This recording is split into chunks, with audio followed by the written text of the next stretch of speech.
Pakistan Peoples party کے مرکزی رہنما مولا بخش چانڈیو نے کہا ہے کہ طالبان نے گزشتہ انتخابات میں پیپلز پارٹی کو آؤٹ کیا۔ نون لیگ نے طالبان کی چھتری کے نیچے الیکشن لڑا۔ ضیاء کی باقیات کی 32 سالہ حکومت کی وجہ سے پیپلز پارٹی ضرور متاثر ہوئی، مگر پنجاب ہمارا گھر ہے، ہم ضرور آئیں گے۔ سابق وفاقی وزیر قمر زمان کائرہ کی بیٹی کی شادی کے موقع پر کھاریاں میں صحافیوں سے گفتگو کرتے ہوئے مولا بخش چانڈیو کا کہنا تھا کہ موجودہ حکومت چند دنوں کی مہمان ہے، پاناما نے حکومت کو پاگل کر دیا ہے۔ ایک سوال کے جواب میں مولا بخش چانڈیو کا کہنا تھا کہ جب راحیل شریف پاک فوج کے سربراہ تھے تو وفاقی وزراء ان کی تعریفیں کرتے نہیں تھکتے تھے، لیکن اب انہوں نے ان کے خلاف باتیں کرنا شروع کر دی ہیں۔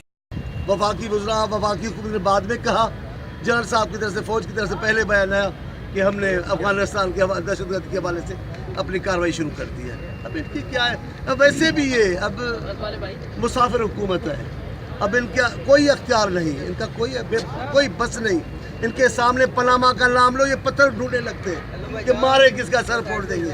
ان کو پاناما نے پاگل کر دیا ہے۔ اب دیکھیں کیا ہوتا ہے، اب ہم پر اعتراض ہے کہ وہی پنجاب کیوں آئے ہو؟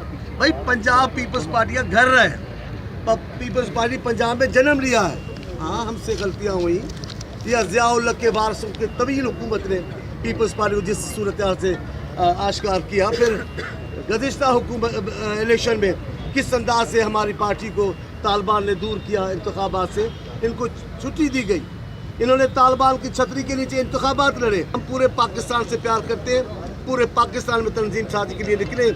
ابھی تو آصف صاحب اور بلاول صاحب آئے ہیں، میں کہتا ہوں اکثر ابھی تو پارٹی شروع ہوئی ہے۔ کیمرہ مین علی اکبر کے ساتھ near Siddiqui, news alert Kharian.